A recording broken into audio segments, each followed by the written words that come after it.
नमस्कार, capital TV देख रहे हैं आप। मैं हूं आपके साथ पूजा। ब्रेकिंग नाउ में बड़ी खबर संसद की सुरक्षा में हुई चूक को लेकर आपको बता रहे हैं, जहां दिल्ली पुलिस की स्पेशल टीम ताबड़तोड़ अलग अलग ठिकानों पे छापेमारी कर रही है।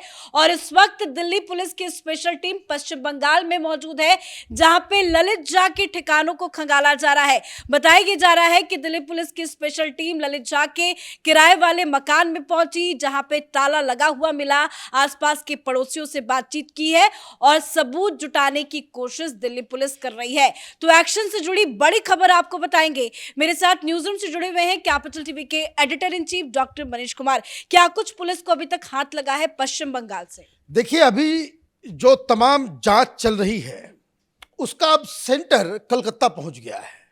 कारण बहुत सारे हैं और ध्यान से समझिएगा कि अब पुलिस ये बता रही है कि इस घटना के बाद उसने कई लोगों को, एक तो उसका दोस्त जो एनजीओ में साथ में काम कर रहा था नीलाक्ष, उससे पूछताछ में पता चल गया कि उसको भेजा गया। लेकिन अब मालूम चल रहा है कि उसने कई सारे लोगों को वो वीडियो भेजा। अब वो कौन लोग हैं ये एक मिस्ट्री है, इसी को सॉल्व करने में लगी हुई है। और क्या इस संदर्भ में किया जा रहा है वो मैं आपको आगे बताऊंगा। मतलब ये कई सारे सफेद पोश चेहरे बेनकाब होने वाले हैं। लेकिन अभी मालूम चल रहा है दो जगह। एक तो रविंद्र सरनी के अंदर, जहां वो कमरे लेकर के ग्राउंड फ्लोर में वो ट्यूशन मास्टर जी का रोल कर रहा था, और दूसरा जहां बगुई हाटी में एक फ्लैट है, एक घर है, जहां उसके परिवार के साथ वो रहा करता था। और आखिरी बार वो 10 तारीख को नजर आया था, और 10 तारीख को जब वो निकला तो वो कह के निकला था कि हम दिल्ली जा रहे हैं, और बहुत दिनों तक वो नहीं आया। तो लोगों को लगा होगा कि भाई वो चला गया होगा, दरभंगा चला गया होगा। और ये अब दरभंगा से बात याद आई कि 11 घंटे दरभंगा में जो उनका पैतृक निवास है वहां पूछताछ चल रही है। और एक सवाल जो सारे लोगों को समझ में नहीं आ रहा है कि ये स्पेशल सेल क्यों पूछ रही है। उनसे पैन कार्ड से, बैंक अकाउंट से लेकर के सारी जानकारियां तो ली जा रही है, लेकिन एक सवाल जो बार बार पूछा जा रहा है कि क्या ये जो ललित झा इस पूरे कांड का मास्टरमाइंड है वो विदेश यात्रा पे भी गया। विदेश यात्रा की बात आ रही है कि ये बकायदा उस पूरे गैंग से जुड़ा हुआ है जिन्होंने इसे इस साजिश में शामिल किया। इस पूरी घटना को फंडिंग दी गई, इसके पीछे के लोग, ये सारे लोग, ये इतना शातिर है कि अभी तक पुलिस को इसके फोन के बारे में मालूम नहीं चल पाया है। फोन इसने कहां रखा, नहीं रखा, और ये दिल्ली पुलिस के साथ आंख मिचोली खेल रहा है। बाकी सारे फोन जो लोग पकड़े गए, नीलम हो, अमोल हो, या फिर वो सागर मिश्रा हो, इन लोगों के फोन तो मिल गए, लेकिन इसका फोन कहां है ये मालूम नहीं। बताया तो जा रहा है कि पुलिस जो है वो बीएसएनएल के दफ्तर में पहुंची है, सिम कार्ड। राइट। अब ये पुलिस को अब फोन नहीं मिल रहा है, तो ये मालूम बस इतना चला है कि ये बीएसएनएल का फोन रखा करता था।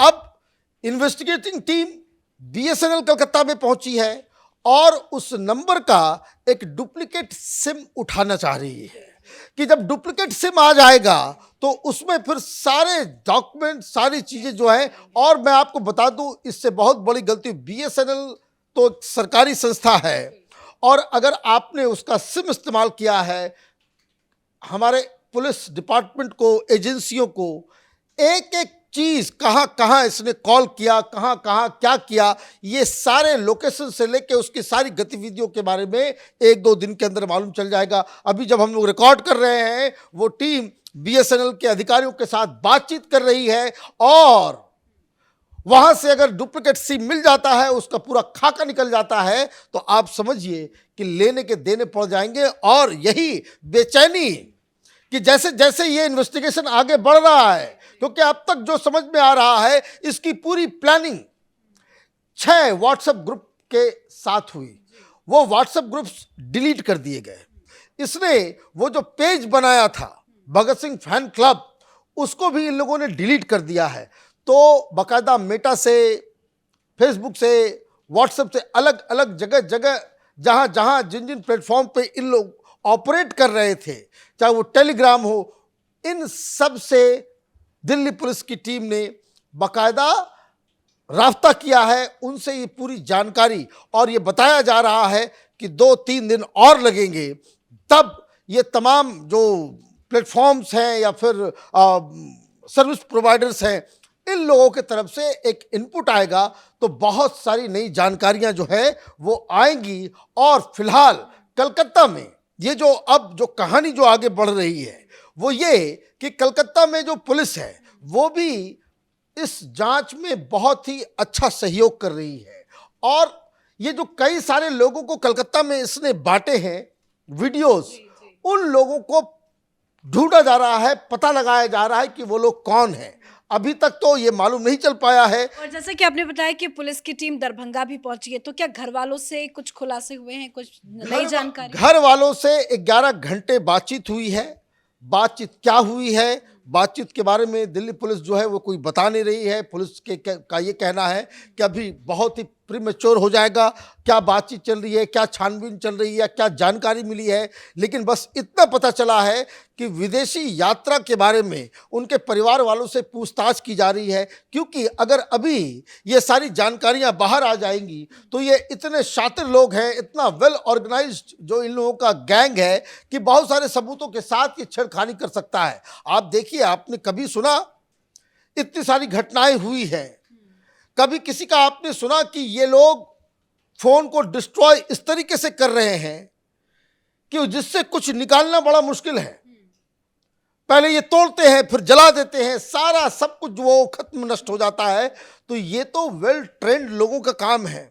जिस हिसाब से ये पूरी तैयारी 1.5 साल 2 साल से चल रही है, और ये जो कलकत्ता के अंदर में जो उसका पूरा गैंग है, क्योंकि उसके आसपास जो रविंद्र सरनी वाला जो घर है उसका, जहाँ से वो ट्यूशन तथा कथित पढ़ाया करता था, वहाँ के आसपास के लोग बता रहे कि बड़े संदिग्ध किस्म के लोग आते थे। वो बता रहे हैं कि जो जब ये घटना घटी 13 तारीख से 3 दिन तक पहले वो वहीं पे था, 3 दिन पहले तक वहीं था। और ये लोग बता रहे हैं कि इसके पास ट्यूशन पढ़ने वाले कम, लेकिन बड़े ही संदेहपूर्ण वाले लोग जो झोला पहने हुए हैं, उनका जिनका जो डिस्क्रिप्शन से मालूम चलता है कि हार्डकोर कोई वामपंथी गैंग, माओवादी, अल्ट्रा लेफ्ट, नक्सलाइट्स, उस तरह के लोगों का आना जाना था। तो ये किसको किसको भेजा है ये तो मालूम चलेगा। तो उससे अब दिल्ली पुलिस कमिश्नर का जो है एक बयान आया है। Commissioner of police Vineet Goyal said Calcutta police is in touch with the team, we know that they are investigating here, we will help them in which possible manner, mentioned Goyal. Meanwhile, Special Task Force of Calcutta Police had collected links of Jha, ये ललित झा के links के बारे में बता रहे हैं, and his associate with the groups like साम्यवादी सुभाष दल, reservation free India, about which Jha posted on the social media. तो ये जो एनजीओज जो ये काम कर रहा था, उससे तार जिसके साथ जुड़े हुए हैं, ये बाकायदा इन्वेस्टिगेशन झारग्राम और पुरुलिया के अंदर भी चल रहा है कि ये किन किन लोगों के साथ मिलता जुलता था, कहाँ जाता था। ये एनजीओ का एक बहाना बना करके वो सुदूर इलाकों में जाकर के लोगों से बातचीत करता था। एनजीओ जो पुलिस बता रहे कि ये सिर्फ एक मास्क हो सकता है, ये वहाँ के नक्सलाइट्स और उस तरह के एलिमेंट्स के साथ इसका रिश्ता हो। तो ये कई सारे जो चीज़ें जो है इस इन्वेस्टिगेशन में वो आगे बढ़ रही है। कहने का मतलब ये है। तो क्या अभी माना जाए कितना वक्त लगेगा, क्योंकि सभी आरोपियों को 7 दिन के पुलिस रिमांड में भेजा गया है, कल परसों में रिमांड भी खत्म होगी, अभी लंबा चलेगा ये पूरा मामला? देखिए, ये इन्वेस्टिगेशन थोड़ा 1-1.5 सप्ताह और लगेगा मेरे हिसाब से। वो इसलिए, एक बात तो साफ है कि ये लोग अपने आप बेरोजगारी और महंगाई की वजह से नहीं कर रहे थे। 1.5 साल से प्लानिंग चल रही थी, 1.5 साल से ये लोग इस तरह के कुकृत्य को अंजाम देना चाह रहे थे। पीछे एक बहुत बड़ी शक्ति है। इनका रिश्ता पीयूसीएल और नक्सलाइट इस तरह के लोगों से निकल रहा है और ये इतने पावरफुल लोग हैं कि अगर आप अभी से ही दिल्ली पुलिस अगर कुछ लोगों को बुला लेती है, पूछताछ करना शुरू कर देती है, ये टुकड़े टुकड़े गैंग पहुंच जाएगा ये जंतर मंतर पे, ये फिर बवाल देश के अंदर मचना शुरू हो जाएगा। तो होता क्या है कि अगर इन्वेस्टिगेशन में इस तरह की बाधाएं आती हैं, जहां पॉलिटिक्स भी मिक्स हो जाता है, जहां प्रोटेस्ट हो जाता है, बड़े बड़े लोगों के नाम आ जाते हैं, तो फिर बहुत सारी चीजें स्लो हो जाती है। पुलिस की स्ट्रेटजी जो ऐसा लग रहा है कि पहले एक खाका क्रिएट किया जाए, तमाम सबूतों को इकट्ठा किया जाए, जहां फिर सवाल जवाब का कोई जगह ना हो, और उसके बाद जो इन लोगों ने किया तो इनके जो ओरिजिनल आका हैं, जिन्होंने इसकी फंडिंग की, प्लानिंग की, इन लोगों को ये काम करने के लिए मजबूर किया या प्रेरित किया, उन सबको बाद में पकड़ा जाए, एक बार सारी जानकारियां हासिल हो जाए। अब तक एक बात समझ में आई कि ये ललित झा ये बहुत बड़ा किंगपिन है, यही सारी चीज़ों को ऑर्गेनाइज कर रहा था, यही पीछे अपने आकाओं से जुड़ा हुआ है, और इसी से ही, इसके फ़ोन से, इसके जानकारी से, और अगर नहीं कुछ होता है तो मुझे तो लगता है कि ये ललित झा का नार्को एनालिसिस हो, अपने आप दूध का दूध, पानी का पानी हो जाएगा। धन्यवाद अपडेट के लिए। तो दिल्ली पुलिस और एटीएस दोनों ही टीमें लगातार एक्शन मोड में है, अलग अलग जगहों पे जाके छापेमारी की जा रही है, जांच जो है वो तेजी से आगे बढ़ रही है।